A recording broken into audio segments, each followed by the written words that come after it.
Très simple, si on veut générer une BD, il suffit de lui dire « Génère une bande dessinée avec tel thème, voici mon idée, voici le thème, le style graphique, si vous avez des images, vous allez pouvoir lui partager, si vous avez des photos, etc. » Ici, j'ai partagé donc 4 documents pour le spécialiser vraiment sur la langue française et des documents utiles à la bande dessinée. Là, c'est un prompt pour le spécialiser en tant qu'expert en BD Maker, ok? Donc, une fois que je lui ai envoyé le prompt, il m'a fait tout son blabla, je lui ai résumé un petit peu ma demande. Voilà ce que je voulais, il m'a reposé des questions, je peux répondre à ces questions, échanger avec lui, il m'a généré la vignette souhaitée, vous expliquant ce qui se passait dans l'introduction. Donc ça fonctionne bien, vous pouvez copier-coller le prompt avec tous les documents et ça c'est top.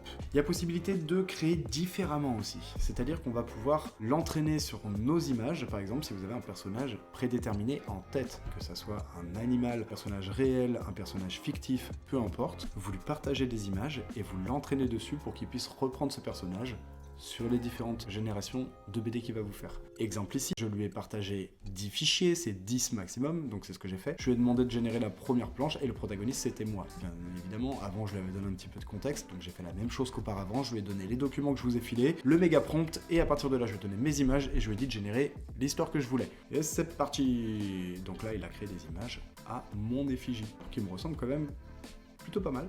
Regardez ça. Eh, c'est pas mal, hein. C'est moi! Vous avez bien compris, on l'entraîne avec des images et on lui demande d'utiliser ce personnage pour les prochaines générations. Ensuite, vous lui précisez tout ce que vous voulez et yallah, c'est parti! Donc là, c'était un petit peu différent, on avait commencé à échanger, on avait commencé à faire des images et tout, et j'ai eu une idée, du coup, je lui ai créé cette image-là. Donc, je lui explique succinctement ce que je veux, hein, ce petit dessin qui se trouve ici, pouf, que vous voyez aussi à l'écran. Donc, j'ai dessiné ce petit dessin-là, je l'ai pris en photo avec mon téléphone, et je l'ai partagé par le biais de l'application ChatGPT. Ensuite, j'ai repris cette conversation sur PC pour continuer. Donc, très facile, je prends la photo, je lui partage, j'avais mon idée, et voilà ce qui m'en a ressorti. Ouf! Donc c'est plutôt pas mal, hein, quand on compare. Tout est là. Donc moi je l'avais écrit en plus, je l'avais même pas dessiné et il m'a fait quelque chose de franchement super. Donc si vous êtes déjà des créatifs et que vous avez pas mal d'idées, vous proposez et lui exécute. Voilà, c'est pas plus compliqué que ça. Comme tu peux le savoir, il arrive très souvent que ChatGPT fasse des fautes d'orthographe sur les images. C'est pas encore parfait. Aujourd'hui, c'est le pire de ce qu'on verra demain. Mais là, en l'occurrence, regardez, une méthode très simple pour y arriver.